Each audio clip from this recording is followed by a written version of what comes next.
하나님의 말씀은 3번 문제죠.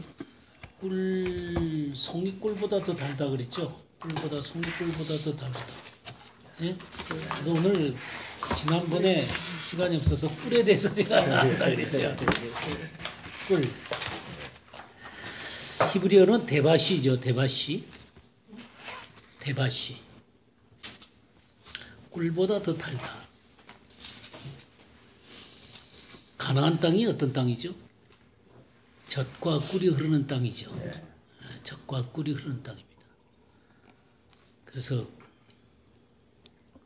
이 꿀을 누릴 수 있는 땅이 바로 가나안 땅이죠. 사실 가나안 땅은 하나님 나라를 예표하는 것이죠. 그 하나님 나라에는 이 꿀 같은 하나님의 말씀이 필요한 것입니다. 이 하나님의 나라는 꿀 같은 하나님의 말씀을 누리는 것이죠. 오늘은 꿀 자체라는 것보다 근데 오늘은 그 수수께끼에 나오는 꿀을 갖고 좀 얘기를 좀 하고 싶어서 그래요. 예, 저기 그 사자가 죽었는데 사자에게서 저기 그 사사기 또 벌꿀이 벌이 나오고 벌떼가 나오고 또 꿀이 나왔죠. 그리고 수수께끼로 냈잖아요, 그죠? 네. 그래서 그런 부분들을 조금 공부를 하면서 그 꿀을 좀 공부를 좀 하고 싶어요. 우리 사사기 13장을 한번 볼까요? 13장 1절과 2절을 한번 읽어주시기 바랍니다. 이스라엘 자손이 다시 여호와의 목전에 악을 행하였으므로 여호와께서 그들을 40년 동안 블레셋 사람의 손에 넘겨주시니라. 소라 땅의 단지파의 가족 중에 마누아라 이름하는 자가 있더라. 그의 아내가 임신하지 못하므로 출산하지 못하더니 예, 그랬죠. 여기에 마누아 있죠, 마누아. 마누아하고 삼손의 아버지죠. 지금 마누아라는 이름 자체가 안식이라는 이름입니다. 안식이에요. 이 안식임에도 불구하고 안식을 누리지 못했죠. 그 이유는 이제 1절에 보면 이스라엘 자손이 다시 여호와의 목전에 악을 행했다. 악이라는 게 하나님을 잊어버리고 하나님의 말씀을 잊어버린, 그리고 하나님의 말씀을 지키지 않고 우상 숭배에 빠진 이스라엘의 모습을 악이라고 표현하고 있습니다. 그런 악을 범하게 될 때 하나님께서는 그 남겨두신 족속들, 또 주변의 족속들을 통해서 이스라엘 백성들을 징계를 하시는 거죠, 그죠?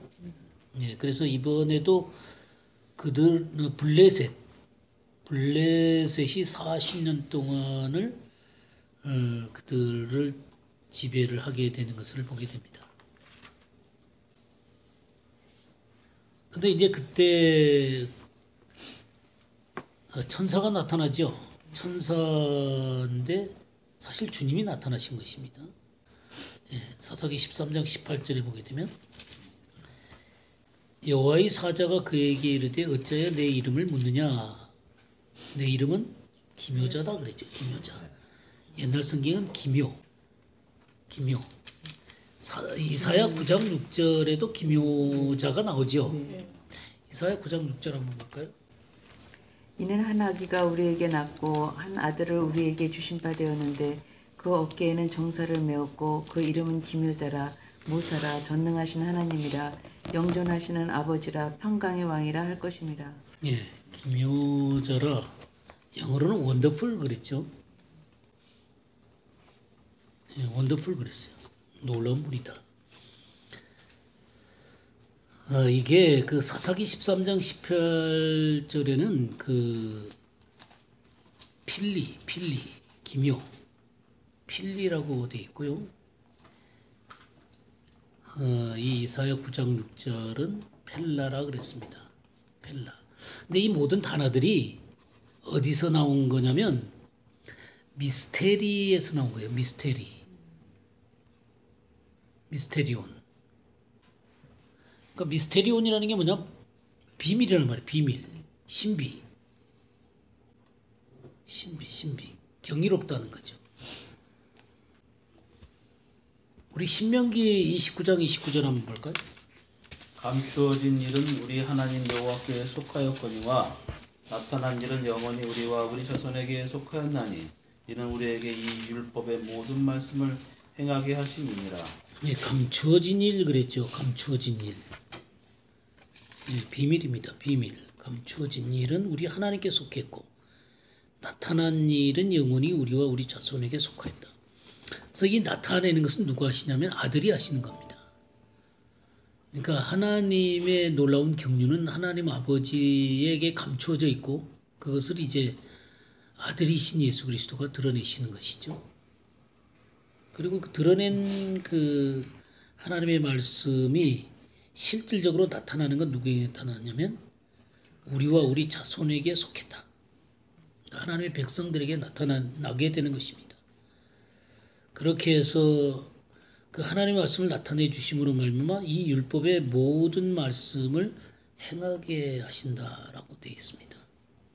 옛날 성경은 오묘한 일이라고 돼 있어요. 예, 오묘한 일, 예, 오묘한 일도 되죠. 오묘한 일. 그리고 마태복음 13장 34, 35절도 한번 볼까요? 예수께서 이 모든 것을 무리에게 비유로 말씀하시고 비유가 아니면 아무것도 말씀하지 아니하셨으니 이는 선지자를 통하여 말씀하신 바 내가 입을 열어 비유로 말하고 창세로부터 감추인 것들을 드러내리라 함을 이루려 하심이라. 예. 그래서 주님께서도 비유로 말씀했다 그랬는데 이 비유라는 게 뭐 단순하게 어떤 비유를 얘기하겠다 이런 의미가 아닙니다. 이 비유는 어떤 것이냐면 창세로부터 감추인 것들을 드러내기 위해서 표현하는 주님의 말씀이에요. 창세로부터 감추인 것들을 드러내는 주님의 말씀이 바로 비유예요. 비유. 예, 그게 비유입니다. 고린도전서 2장 7절 한번 보겠습니다. 오직 은밀한 가운데 있는 하나님의 지혜를 말하는 것으로서 곧 감추어졌던 것인데 하나님이 우리의 영광을 위하여 만세 전에 미리 정하신 것이라. 예, 은밀한 가운데 감추어졌던 것이에요. 이 하나님의 지혜는 이 하나님의 그 놀라운 말씀들은 감추어져 있었던 거예요. 그 경륜 가운데. 그래서 만세 전부터 그렇게 미리 정하신 것이에요. 그래서 누가 알지 못해요? 8절에? 이 세대의 통치자들이 한 사람도 알지 못했다. 그건 알 수가 없었어요. 주님께서 드러내주는 사람들이 알게 되는 거예요. 그러니까 주님께서 계시로 우리에게 보여준 사람들에게 이 경륜은 깨닫게 되어져 있는 것이죠. 12절 말씀에도 보게 되면 우리가 세상의 영을 받지 아니하고 오직 하나님으로부터 온 영을 받았으니 이는 우리로 하여금 하나님께서 우리에게 은혜로 주신 것들을 알게 하십니다. 그러니까 세상의 영으로서는 이런 것은 감추어져 있는 것입니다.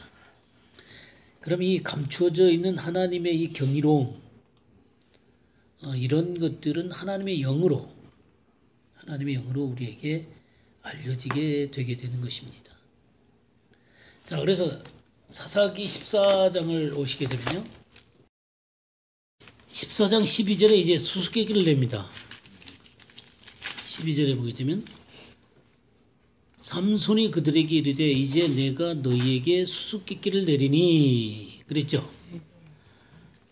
잔치하는 이래 동안에 너희가 그것을 풀어 내게 말하면 내가 배워 30벌과 겉옷 30벌을 너희에게 주리라. 옷을 주는 거예요. 근데 이 수수께끼가 뭐냐면 히다라는 히브리어죠. 히다. 그러니까 오묘한 말. 이게 바로 오묘한 말이에요. 비밀한 말. 감춰진 거예요. 이 수수께끼라는 게 단순히 어떤 우리들이 보통 말하는 어떤 수수께끼를 내 가지고 그것을 맞추는 게 아니라 하나님의 비밀한 말, 그 오묘한 것들이 바로 수수께끼예요. 수수께끼. 이거를 수수께끼라고 하는 것이죠. 시편 49편 4절 한번 볼까요? 내가 비유에 내 귀를 기울이고 수금으로 나의 오묘한 말을 풀려줬다. 네. 오묘한 말 그렇죠. 희다. 이게 희다예요. 내가 비유에 내 귀를 기울이고 수금으로 나의 오묘한 말을 풀리로다. 그러니까 이 오묘한 말이 바로 비유다 그랬어요. 비유. 그죠? 비유에 내 귀를 기울이고 수금으로 나의 오묘한 말을 풀리로다. 그러니까 주님께서 비유로 말씀하시는 게 당연한 거예요. 이 오묘한 말씀을 비유로 표현하시는 것입니다. 하나님의 이 오묘한 말씀을 아는 게 필요하죠. 시편 78편도 한번 볼까요? 시편 78편 2절을 한번 보겠습니다. 내가 입을 열어 비유로 말하며 예로부터 감춰졌던 것을 드러내려 하니 예, 여기도 그랬죠. 내가 입을 열어 비유로 말하며 예로부터 감추어진 것들을 드러내려 한다. 그러니까 예로부터 감추어졌던 것들을 드러내는 방식이 바로 비유다 이 말이에요. 그러니까 주님께서 비유로 말씀하시는 거예요. 그래서 비유로 말씀하시는 건 아무나 함부로 깨닫지 못하게 하기 위해서다 그러셨죠. 하나님께서 계시를 준 사람들 많이 깨닫도록 하도록 하기 위해서 이렇게 비유로 말씀을 하시는 것입니다. 그러니까 이 삼손은 지금 이 수수께끼를 내서 정말 하나님의 일을 나타내려고 하는 것입니다. 그러니까 우리가 보통 이제 삼손 얘기를 하게 되면 삼손이 좀 여자를 밝히잖아요. 예? 그래서 여자를 밝힌 이 삼손이 좀 방탕한 기질이 있는 사람이라고 우리가 생각을 해요. 그래서 하나님의 역사가 약간 방탕함이 있어도 하나님의 영이 그를 지배하시면 하나님이 쓸 수 있다라는 생각을 갖게 하는 그런 가르침들이 있어요. 그럴 수 있죠. 왜냐하면 보통 우리들이 삼손 얘기할 때 여자를 밝히고 또 방탕한 삶을 살았는데 하나님의 영이 그를 지배해서 하나님께서 그를 썼단 말이에요. 그래서 우리가 삼손을 생각할 때 하나님은 좀 사람이 좀 악해도 하나님의 영은 또 하나님의 그 놀라운 계획에 따라서 그를 사용할 수 있다. 왜냐하면 그런 식으로 생각을 한다 그 말이에요. 사람들이 좀 하나님 앞에 올바르지 못해도 하나님께서 붙잡으시면 그를 통해서 하나님의 사역을 할 수 있다. 이런 생각들을 갖고 있습니다. 자, 그래서 우리가 삼손이라는 사람에 대해서 삼손의 이름이 시미션입니다. 시미션. 네, 히브리어는 시미션이에요. 시미션.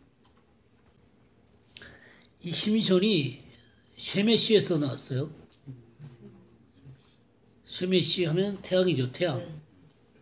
태양에서 나오는 거예요. 태양에서. 그리고 그래서 삼손 이름은 햇빛입니다. 햇빛. 이 태양에서 빛나는 햇빛이에요. 이게 바로 시미션이에요. 시미션. 근데 이 삼손의 모든 삶은 하나님의 놀라운 계획이 있습니다.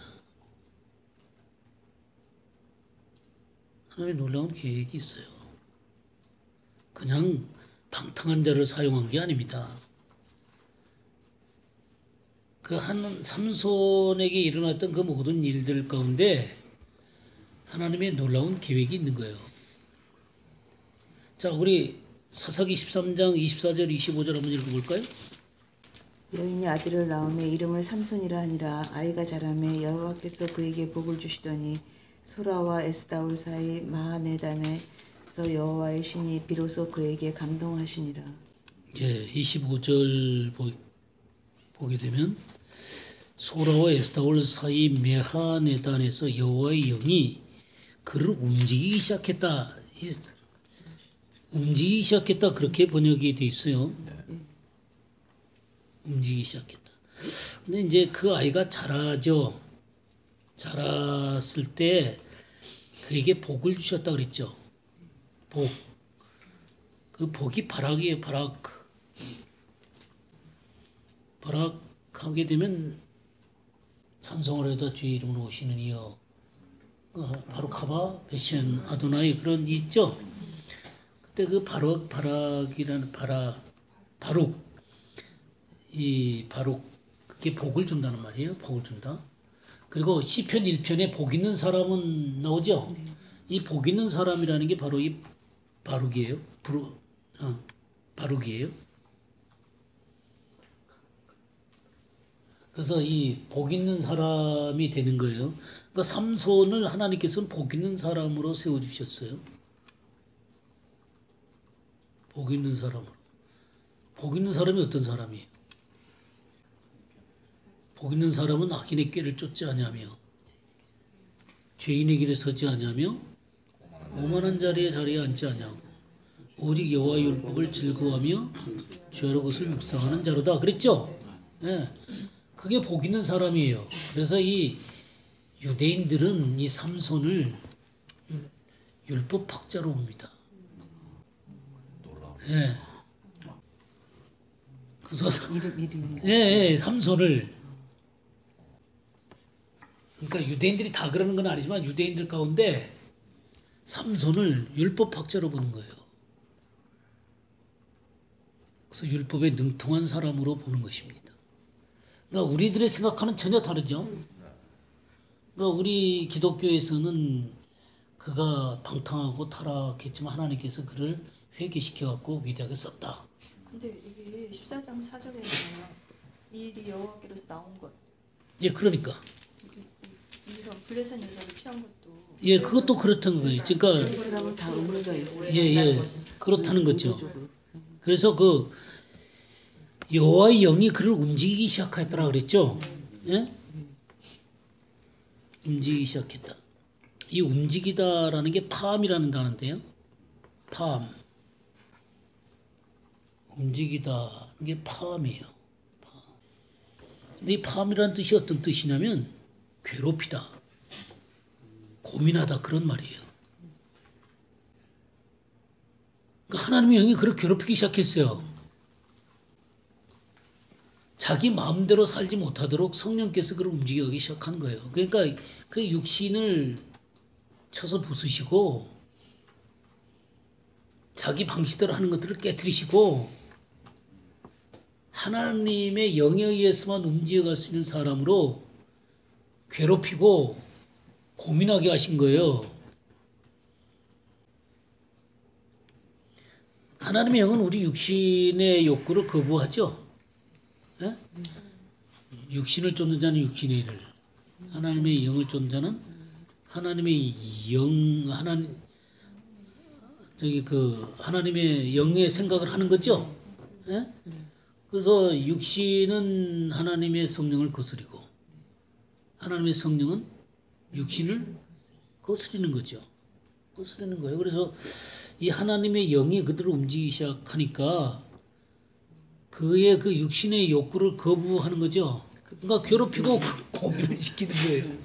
그러니까 그 방식대로 살아가지 못하도록 만드는. 그러니까 성경을 조금만 보면은 삼손이라는 사람이 그냥 지멋대로 움직인 사람이 아니라는 거예요. 그러니까 하나님의 영이 그를 움직여가기 시작했단 말이에요. 왜 그래요?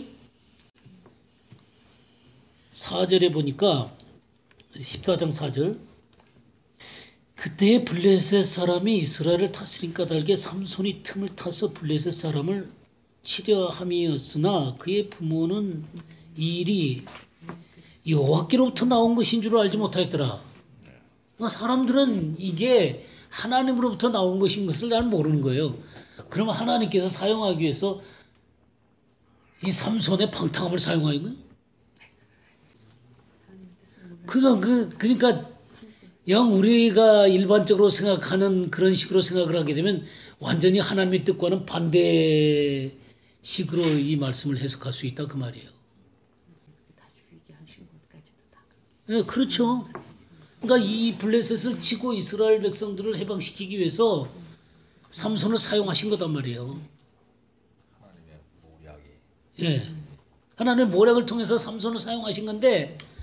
사람들이 삼손의 방탕함을 사용했다. 이게 되면 그렇죠. 근데 그런 식으로 해석한다 그 말이에요. 말씀 보면 궁금하더라고요. 근데 오늘 딱 그 말씀해 주신.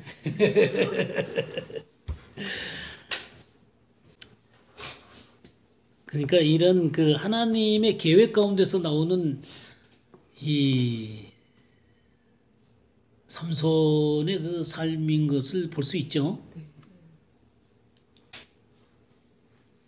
그래서 이 상황이 지금 현재 어떤 상황이냐면 블레셋 사람들이 다스리고 있는 상황이에요. 그죠? 블레셋 사람들이 다스리고 있는 상황입니다. 네, 그렇죠. 네. 블레셋을 치시려고 그렇게 하신 거예요. 우리 예레미야 47장 4절 한번 보죠. 이는 블레셋 사람을 유린하시며 두로와 시돈에 남아있는 바 도와줄 자를 다 끊어버리시는 날이 올 것입니다. 여호와께서 갑돌섬에 남아있는 블레셋 사람을 유린하시니라. 예. 그러니까 하나님은 이 블레셋을 다 끊어버리기를 원하세요. 그러니까 블레셋 사람을 유린한다 그랬죠. 그래서 두로와 시돈에 남아있는, 그러니까 이 블레셋과 연결되어진 영을 갖고 있는 자들을 다 끊어버리신단 말이에요. 그리고 심지어는 어디에 남아있는 블레셋 사람이요? 갑돌섬. 갑돌섬이 그레타예요. 그레데. 성경에 나온 그레데 있죠? 이게 갑돌섬이에요. 갑돌섬. 우리 크레타 문명 배웠죠? 크레타예요. 굉장히 그 예전에는 번성했던 섬이 바로 이 크레타입니다. 아모스서를 한번 보죠. 아모스서 9장 7절을 한번 보겠어요. 여호와의 말씀이니라. 이스라엘 자손들아, 너희는 내게 구스 족속 같지 아니하냐. 내가 이스라엘을 애굽 땅에서 블레셋 사람을 갑돌에서 아람 사람을 기르에서 올라오게 하지 아니하였느냐. 예. 여러분들이 아모스서 전체를 읽게 되면 하나님이 얼마나 엄중하게 이스라엘을 책망하고 있는지, 또 얼마나 공의로우신 분이신지가 이 아모스서를 읽게 되면 나타납니다. 정말 아모스서는 하나님이 얼마나 공의로우신 하나님인가 하는 것들을 드러내줍니다. 근데 여기에 그래서 구스 같지 아니하냐. 제가 구스 한번 설명한 적 있죠? 네. 그 검은 피부를 갖고 있잖아요. 흑암 가운데 있는 족속이다. 그러니까 이 구스는 함족속에서 나온 거예요. 그리고 그 니무롯이라든가 또 뭐 이집트라든가 리비아라든가 하여튼 이 바벨론이라든가 이 모든 것들이 전부 다 이 함족 속에서 나오는 거다라는 거 우리 배웠었죠. 이 흑암의 세력들입니다. 구스족속 같단 말이에요. 그 누구를 갖다 구스족속이라 그랬어요? 이스라엘 자손들아, 너희는 내게 구스족속 같지 않느냐. 그러니까 하나님이 이 이스라엘 백성들을 보니까 어떻게 보이는 거예요? 예, 구스족속처럼 흑암처럼 보인단 말이에요.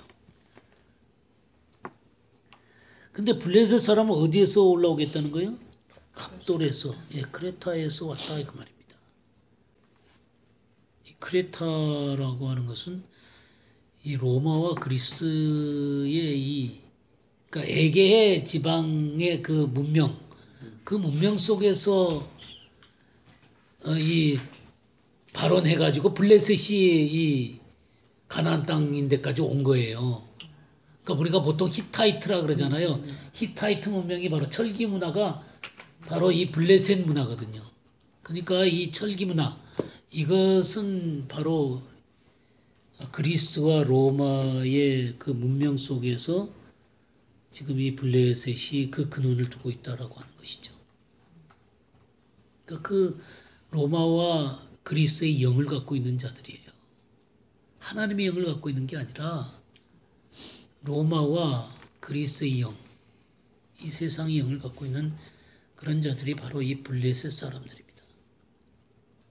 성경에는 이 블레셋 사람을 가리켜서 한리 없는 자다 그런 표현을 쓰죠. 한리 없는 자. 그때 누구야? 다윗이 다윗이 골리앗을 치러 갈 때 이 할례 없는 자가 하나님의 백성을 모욕한다 그랬죠? 기억나십니까?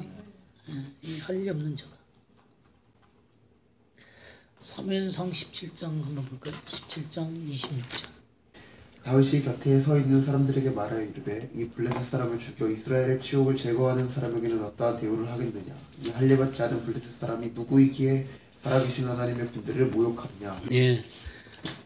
이 다윗이란 사람은 하나님의 백성인 것들이 너무너무 뚜렷하고 자부심을 갖고 분명한 모습으로 서 있는 사람이었어요. 그래서 이 할례 없는 자가 이렇게 날뛰는 것들에 대해서 그걸 묵과할 수가 없었습니다. 근데 다른 모든 이스라엘 사람들은 어떻게 했어요? 이 골리앗 앞에 꼼짝을 못하는 거예요. 그 영 자체가 타협된 영이기 때문에 이 블레셋의 영, 이 로마와 이 그리스의 영을 대항할 수가 없어요. 그러면 로마와 그리스의 영을 대항할 수 있는 사람들은 어떤 사람이에요? 하나님의 영, 영이요 생명이신 주님의 말씀을 가진 자들밖에 없어요. 사람들이 하나님의 말씀을 대할 때 이 하나님의 말씀을 헬라의 지혜로 풀려고 그래요. 헬라의 지혜로 이 하나님의 말씀을 풀려고 그러니까 이 말씀 속에 있는 하나님의 영이 역사할 수가 없습니다. 영이요 생명 대신 이 본질을 하나님의 성령과 더불어 이것을 깨달아야 되는데 인간의 이 헬라의 지혜로 이걸 깨달으려고 하면 이 하나님의 말씀이 열리겠냐고요. 그러니까 이스라엘이 구수 같아지는 거예요. 이스라엘만 구수 같아지나요? 교회도 구수 같아지는 거예요. 하나님의 말씀을 그냥 갇혀버리는 거예요. 그럼요. 하나님의 영으로 열어야 되는데 하나님의 영이 아니라 헬라의 지혜로 이것을 열려고 그러고 교회를 다스릴 때 성령이 이끄심을 따라서 하나님의 말씀을 따라서 교회를 치료해야 되는데 뭘 갖고 하냐면 로마의 권세를 갖고 다스려요.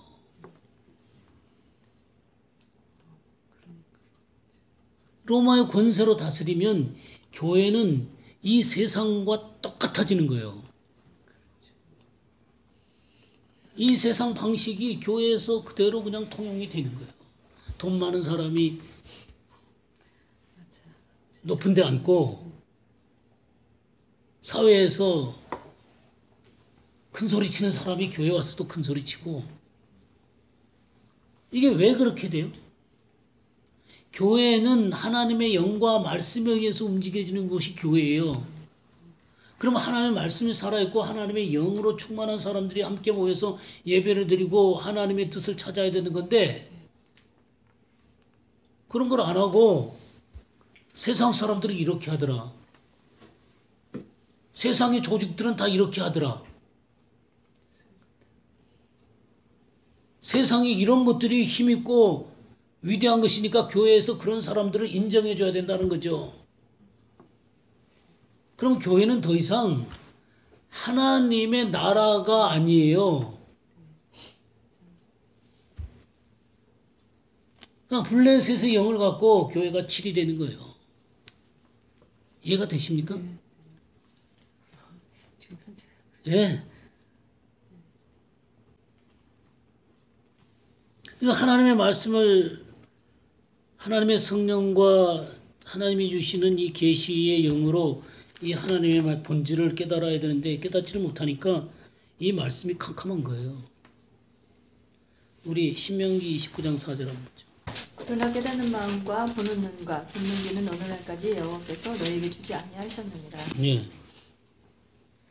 깨닫는 마음과 보는 눈과 듣는 귀 그게 없는 거예요. 사실 이스라엘 백성이 지금 가나안 땅에 들어가기 전부터 지금 이런 말씀을 하고 로마서 11장 8절 한번 볼까요? 기록된 바 하나님이 오늘까지 그들에게 혼미한 심령과 보지 못할 눈과 듣지 못할 귀를 주셨다 함과 같으니라. 예, 그 혼미하다는 말 있죠. 예? 카타뉴크시스, 카타뉴크시스인데요. 마비되다, 무감각하다 그 말이에요. 꼭 오늘날 사람들 같아. 마비된 사람들 같아. 너무너무 무감각해갖고 혼미한 심령이에요. 그게 혼미한 심령. 보지 못할 눈과 듣지 못할 귀.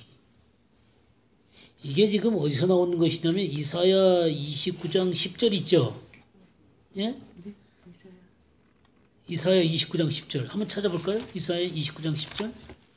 대저 여호와께서 깊이 잠들게 하는 신을 너희에게 부어주사 너희의 눈을 감기셨음이니 눈은 선지자여 너희 머리를 덮으셨음이니 머리는 선견자라. 예. 깊이 잠들게 하는 영을 너희에게 부어주사 너희의 눈을 감기셨다 그랬죠. 그러면서 선지자들과 너희의 지도자인 선견자들을 덮으셨다. 이게 머리는 선견자. 예, 옛날 성경 그렇게 돼 있죠. 네. 눈은 선지자고 네. 머리는 선견자고. 아니 머리는 선. 네. 그 깊이 잠들게 하는 영을 줘가지고요. 선지자의 눈을 감기게 하고 머리인 이 선견자를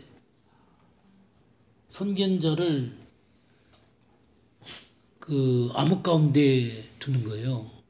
그러니까 이 지도자들 하나님의 말씀을 마땅히 가르쳐야 되고 하나님의 것들을 보고 사람들을 하나님 앞으로 바르게 인도할 자들의 눈이 지금 어두워지고 그들의 생각이 흑암 가운데 있으니 이 백성을 어디다가 인도를 해요? 우리 이 문자 너머 속에 있는 영의 하나님의 말씀, 이 본질의 하나님의 말씀을 깨달아야 되거든요. 그리고 하나님의 영을 접해야 된단 말이에요.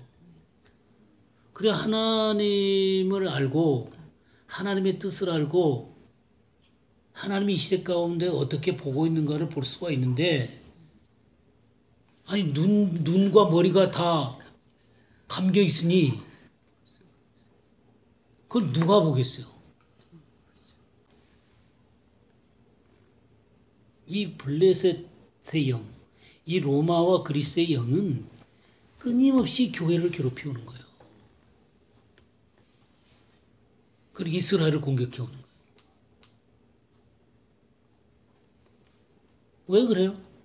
그들이 하나님의 영에서 똑바로 하나님의 말씀을 깨닫고 하나님 앞에 바르게 서게 되면 하나님의 위대한 역사들이 일어나게 되는 거거든요. 그러면은 이 악한 영들을 가지고 있는 자들이 설 곳이 없어요. 그러니까 그 끊임없이 이 블레셋의 영, 이 로마의 영이 공격해 들어옴으로 말미암아 그들 마비시키는 거예요. 무감각하게 만드는 거예요. 그래가지고 하나님의 말씀을 깨닫지 못하도록 만드는 거예요. 자, 우리 좌파들이 했던 방법 알죠? 광우병. 광우병 갖고 죽은 사람 있어요?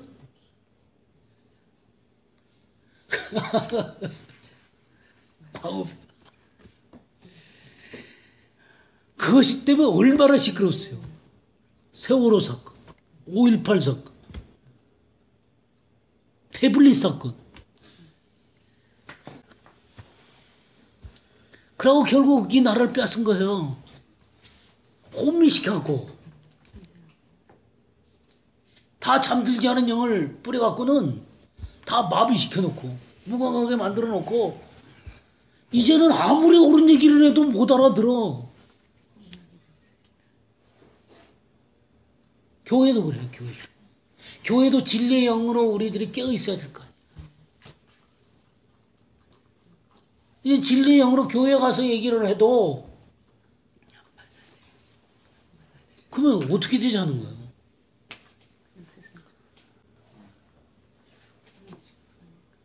지금 이 블레셋에 의해서 40년 동안 다스림을 받는 이스라엘 백성의 모습이 그렇다고요. 지금 이것을 주님께서 삼손이라는 사람을 일으켜갖고 블레셋을 치려고 이와 같은 일을 계획하시고 역사를 하시는 거예요. 근데 방탕한 사람도 사용한다. 이런 식이 되면 어떻게 되는 거예요?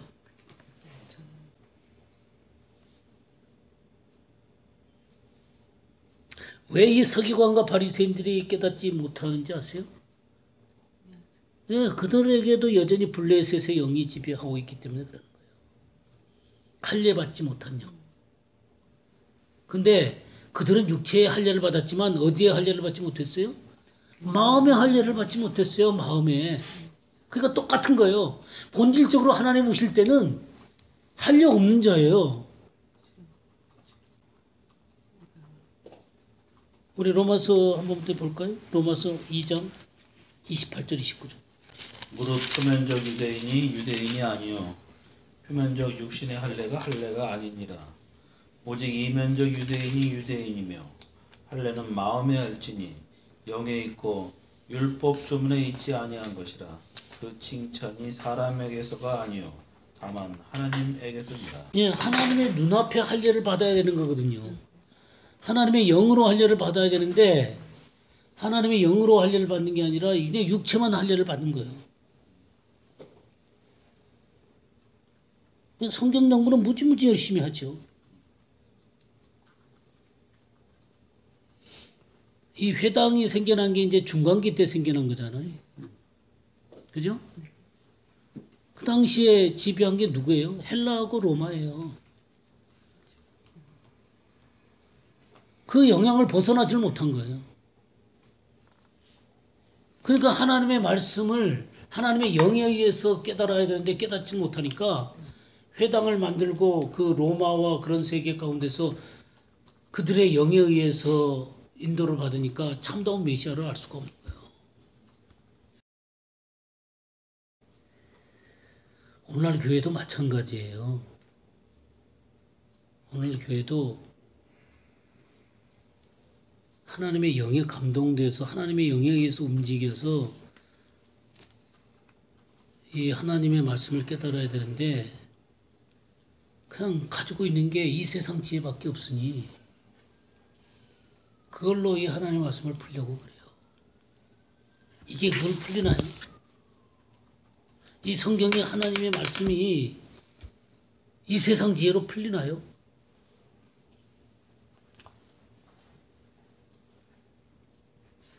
마태복음 15장 한번 보세요. 마태복음 15장 7절 한번 보세요. 외식하는 자들아 이사야가 너희에 관하여 잘 예언하였도다. 일러시되 9절까지. 이 백성이 입술로는 나를 공경하되 마음은 내게서 멀도다. 사람의 계명으로 교훈을 삼아 가르치니 나를 헛되이 경배하는도다 하였느니라. 예, 사람의 계명으로 교훈을 삼아 가르치는 거예요. 그들이 하나님 앞에 정말 겸손하고 하나님의 말씀을 깨달은 열망은 너무 놀랍습니다. 그러나 하나님의 영을 대신할 수는 없어요. 예, 그러니까 사람의 계명으로 가르칠 수밖에 없어요. 근데 그런 게 탈무드고 그런 게 이제 게마라나 그런 것들이죠. 미시나나. 고린도전서 2장을 다시 한번 볼까요? 2장 6절 한번 봐보시죠. 그러나 우리가 온전한 자들 중에서는 지혜를 말하노니 이는 이 세상의 지혜가 아니요 또 이 세상에 없어질 통치자들의 지혜도 아니요. 예, 이 온전한 자들은 성숙한 자들이죠. 하나님의 말씀을 깨닫는 자들이에요. 그런 사람들에게 지혜를 말하는데 이것은 이 세상 지혜가 아니라 이 세상에 없어질 통치자들이 아니라 통치자의 지혜예요. 이 세상의 통치자가 누구예요? 사단이죠. 사단의 지혜가 아니란 말이에요. 9절과 10절도 읽어주세요. 기록된 바 하나님이 자기를 사랑하는 자들을 위하여 예비하신 모든 것은 눈으로 보지 못하고 귀로 듣지 못하고 사람의 마음으로 생각하지도 못하였다 함과 같으니라. 오직 하나님이 성령으로 이것을 우리에게 보이셨으니 성령은 모든 것 곧 하나님의 깊은 것까지도 통달하시는 예, 눈도 아니고 귀도 아니고 사람의 마음으로 생각할 수 없는 거예요. 오직 성령으로 이것을 우리에게 보이시는 거예요.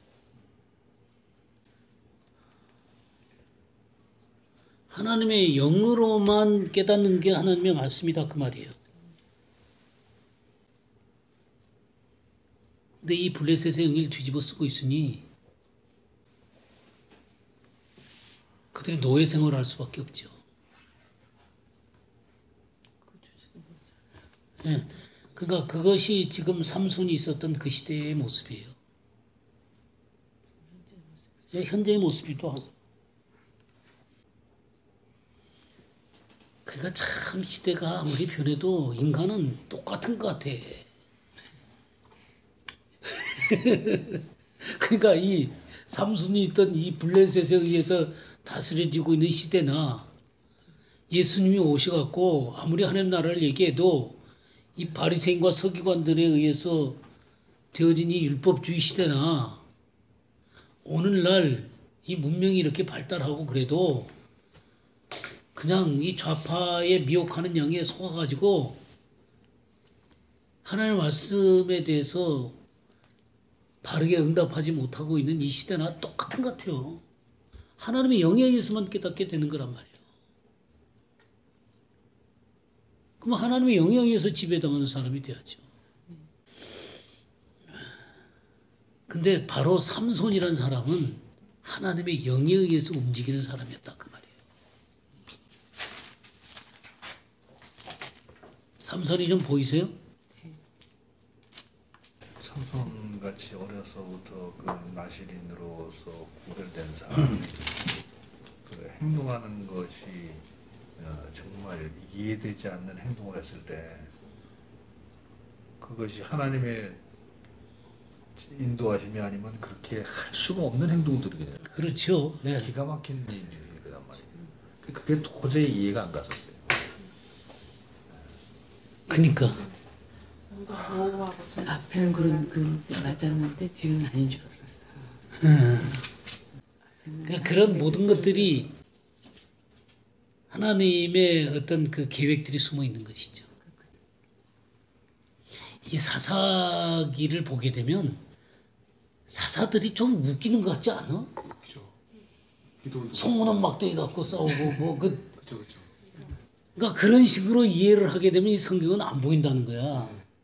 그러니까 이 사사기나 이런 것들은 모형적으로 봐야 되는 거예요. 네.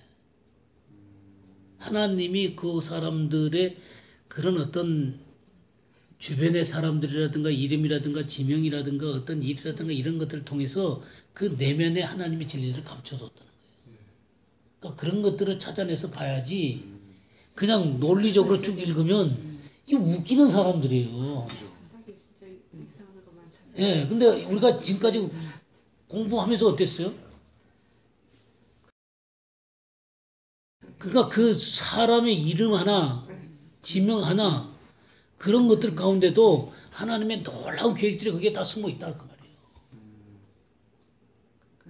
삼손도 마지막에 그렇게 다 죽이려고 그렇죠. 오늘 우리들이 좀 공부를 약간 하게 된대요. 다시 사사기 14장으로 돌아오시면요. 그때 블레셋 사람이 이스라엘을 다스린 까닭에 삼손이 틈을 타서 그랬죠. 이 틈, 토하나라는 말이거든요. 토하나. 기회, 토하나. 기회라는 말인데요. 그러니까 하나님께서도 틈을 타시는 거예요. 기회를 타시는 건데 이게 사실 이 토하나가 아나라는 단어에서 왔거든요. 이 아나라는 말이 슬퍼하다는 말이에요. 슬퍼하다. 그러니까 삼손은 이것을 슬퍼했어요. 그래서 틈을 찾았어요. 이 상황이 슬펐단 말이에요. 그러니까 블레셋에 의해서 지배당하고 있는 이 이스라엘 백성의 상태가 슬펐단 말이에요. 그렇죠. 그래서 블레셋 사람을 치려함이었으나 그 부모는 알지 못했어요. 그러니까 부모는 왜 알지 못해요? 그냥 눈이 안 띄어 있기 때문에 그러는 거예요. 근데 삼손은 틈을 본 건 슬퍼했단 말이에요. 이 이스라엘 백성들이 블레셋에 의해서 지배당하고 있는 이 상황이 슬펐단 말이에요. 그래서 블레셋을 칠 수 있는 기회를 찾는 거예요. 근데 부모는 알질 못해요.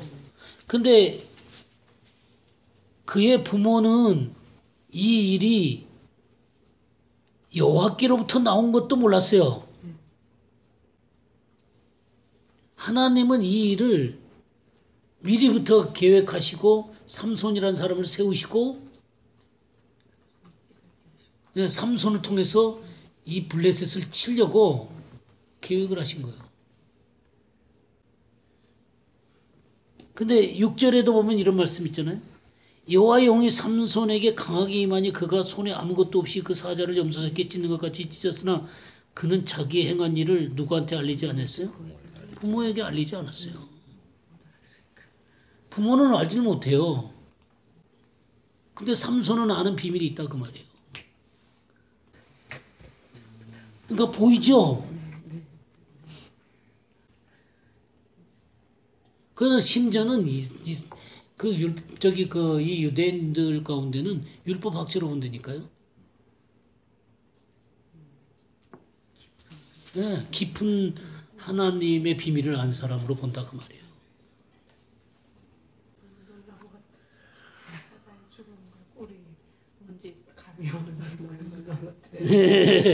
그래서 5절 보세요. 삼손이 그의 부모와 함께 딥나에 내려가 딥나의 포도원에 이른즉, 이 딥나 문제도 좀 더 심각하게 생각해야 되거든요. 딥나 하면 뭐가 생각났어요? 그 유다가 그 친구 만나러 갔다가 그 다말하고 사건이 있었던 것이 딥나죠. 뭐 그거는 이제 그거 뭐 나중에 생각나면 하고요. 그건 진짜 거기에도 깊은 비밀들이 있거든요. 그러니까 이런 장소를 택하는 것도요, 그냥 택한 게 아니에요. 사실 이 딥나가 지금 이 블레셋 지방이거든요. 근데 예전에 딥나는 블레셋이 아니에요. 지금 뺏긴 거라고요. 하여튼 그 딥나 문제는 나중에 하고요. 딥나의 포도원에 이르니 젊은 사자가 그를 보고 소리 지르니라 그랬죠. 이 사자가 지금 소리를 지르는 거예요. 사자가 막 부르짖는 거예요. 아모스서 한번 볼까요? 아모스서 1장 2절 한번 보겠어요. 주가 가로되 여호와께서 시온에서부터 부르짖으시며 예루살렘에서부터 음성을 바라시리니 목자의 초장에 통하며 갈매산 꼭대기가 마르리로다. 예, 하나님께서 시온에서부터 부르짖으신다 그랬죠. 예루살렘에서부터 소리를 내세요. 하나님이 부르짖는 거예요. 너무 이스라엘 백성들이 안타깝게 살고 있으니까 시온에서부터 부르짖는 거예요. 3장 한번 볼까요? 3장 8절. 예, 3장 8절. 사자가 부르짖은즉 누가 두려워하지 아니하겠느냐? 주 여호와께서 말씀하신즉 누가 예언하지 아니하겠느냐? 예, 사자가 부르짖은즉 누가 두려워하지 아니하겠느냐?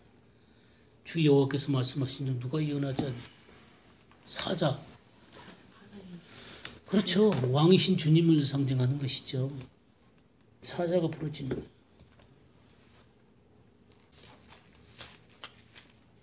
하나님께서 부르짖는 거예요. 하나님의 백성의 상태가 너무나 흑암 가운데 노예 생활을 하고 있으니까 부르짖는 거예요. 예, 부르짖는 거예요. 창세기 49장 한번 볼까요? 창세기 49장 9절 10절.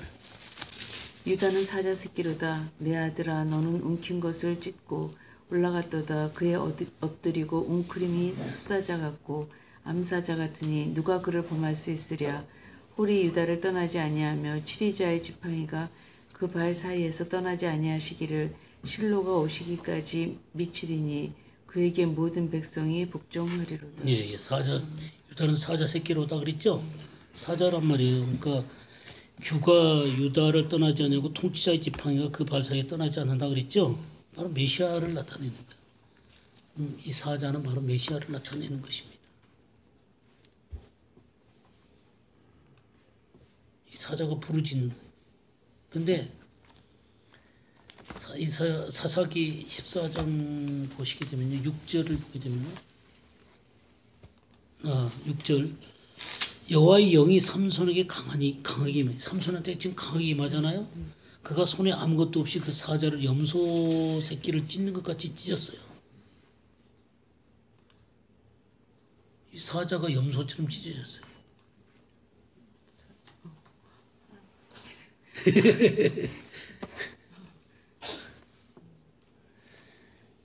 우리 염소하면 생각나는 게 우리 레위기 16장 15절 한번.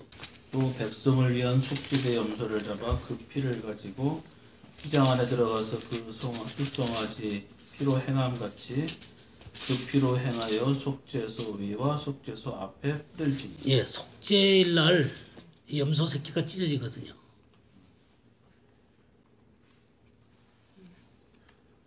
그래서 이 염소의 피를 갖고 속죄소와 속죄소 앞에 뿌리는 거예요. 그 속죄가 일어나기 위해서. 두 마리 염소 중에 한 마리 염소가 찢어지고 한 마리는 아사셀이 되는 거죠. 이렇게 속죄일 날 이 염소가 찢어졌듯이 사자이신 주님이 찢어지는 거예요.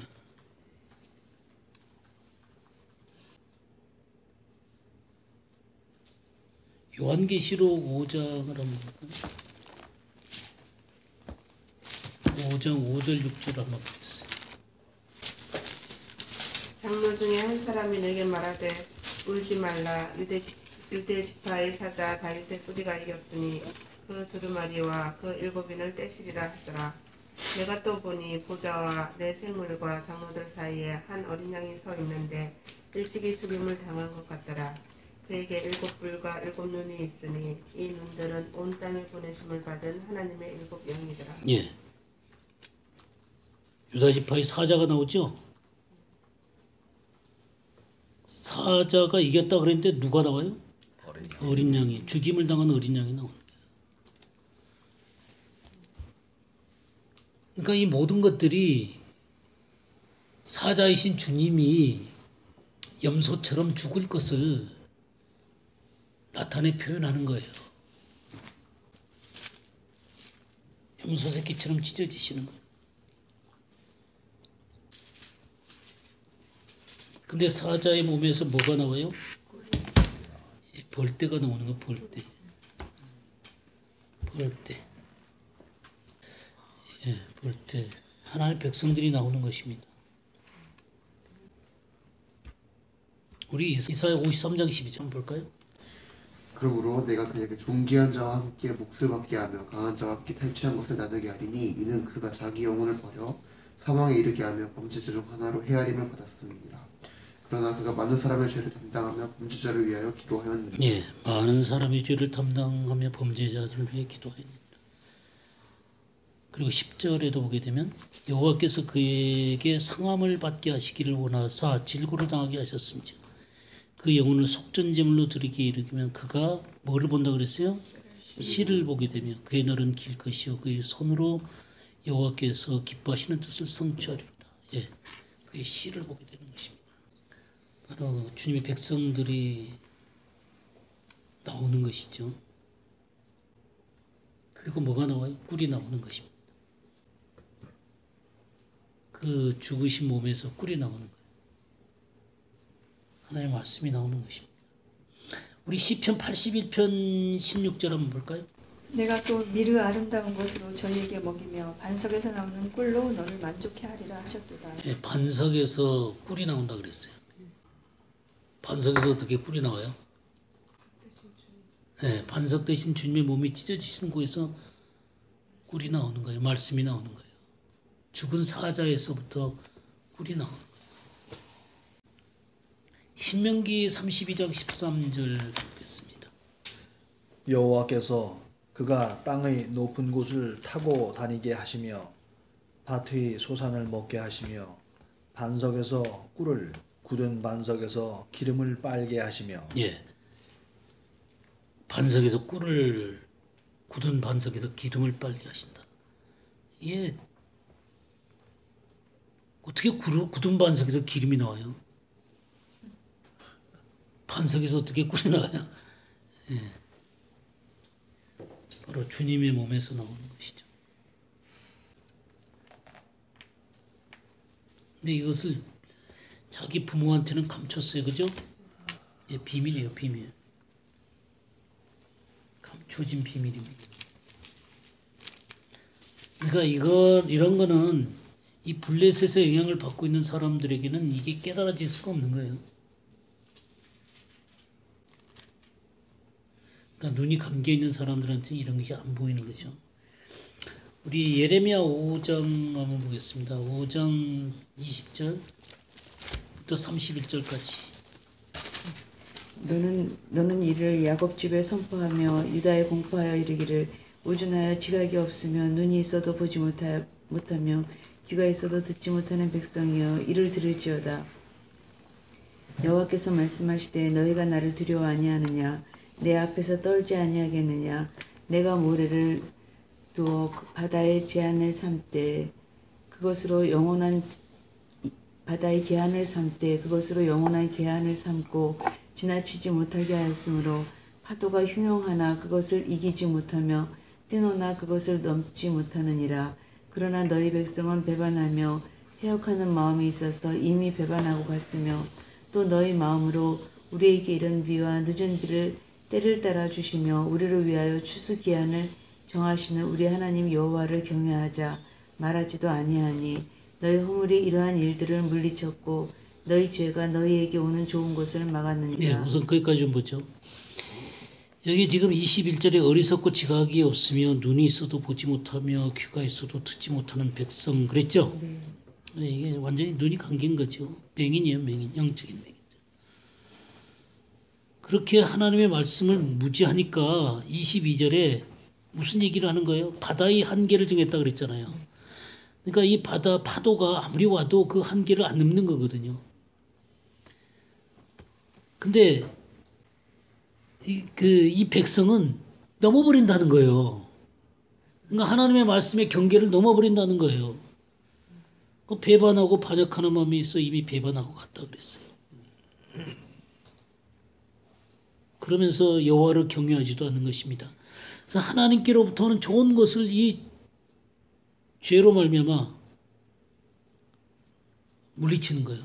막는 것입니다. 자, 26절부터 30절. 내 백성 너희 중에 악인이 있어서 새 사냥꾼의 매복함같이 지키며 덫을 놓아 사람을 잡으며 조롱의 새들이 가득함같이 너희 집들의 속임이 가득하도다.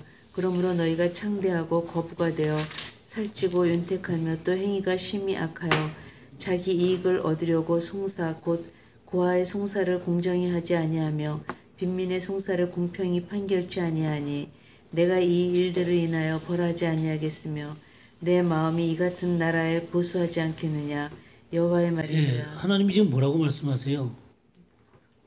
이 일들에 대하여 벌하지 아니하겠으면 내 마음이 이 같은 나라에 보복하지 않겠냐. 사람들에게 덫을 놓고 이 부정한 새들로 가득한 것처럼 속임이 가득한 이런 모습으로 번창하고 거부가 되면서 자기 것은 살찌고 다른 사람들은 악하게 행동하고 있는 이 공정하지 못한 것들에 대해서 하나님이 심판하지 않겠냐 하는 거예요. 자, 30절 31절 읽어주세요. 이 땅에 기괴하고 놀라운 일이 있도다. 선지자들은 거짓을 예언하며 제사장들은 자기 권력으로 다스리며 내 백성은 그것을 좋게 여기니 그 결국에는 너희가 어찌하려느냐. 예. 여기 이 땅에 무섭고 놀라운 일 그랬죠. 무섭다. 무섭다. 이 가증하다는 거예요. 가증하다. 가증하다. 놀라운 일. 경악스러운 일입니다. 이게 넋을 잃은 상태에서 오는 거예요. 그 정신이 잃어버린 상태에서 오는 게 바로 이 놀라운 일이에요. 그러니까 사람들이 다 정신을 잃어버려. 선지자들은 어떻게 해요? 거짓을 예언하고 제사장들은 자기 권력으로 다스리고 내 백성은 어떻게 해요? 좋아. 예, 좋아해요, 좋아해. 사랑하는 거예요, 사랑하는 거. 아부.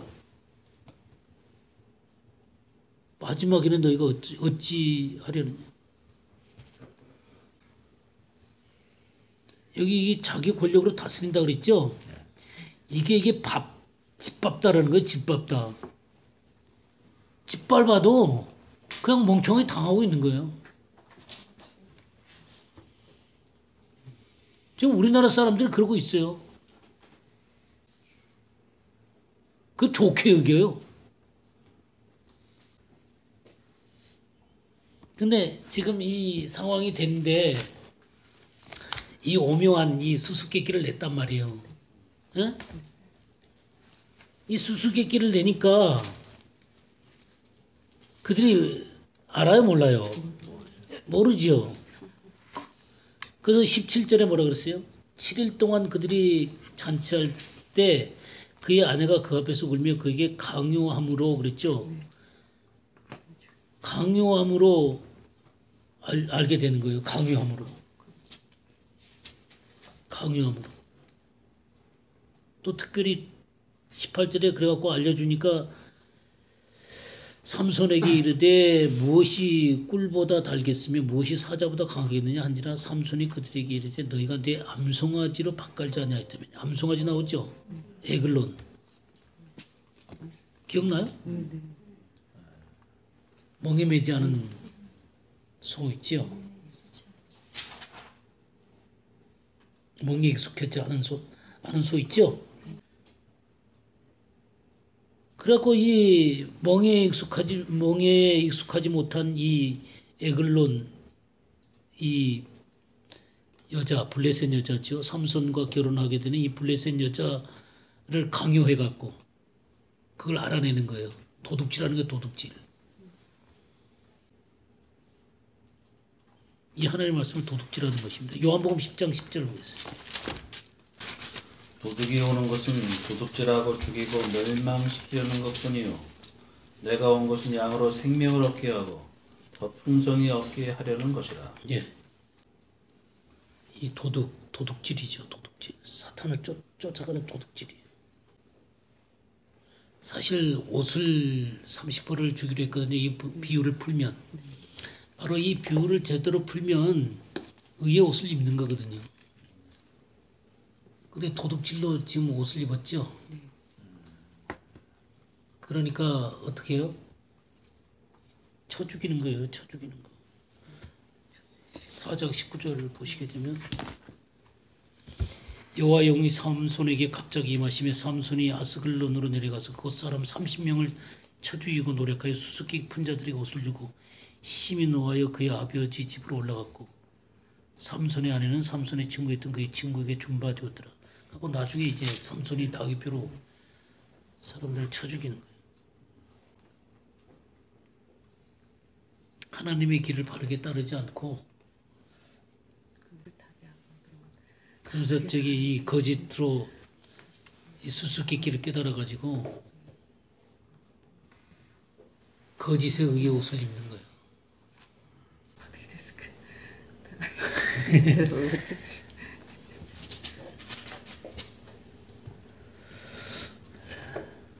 오늘은 조금 빨리 끝내야 될 것 같아요. 자, 여기까지 우리 하도록 하겠습니다.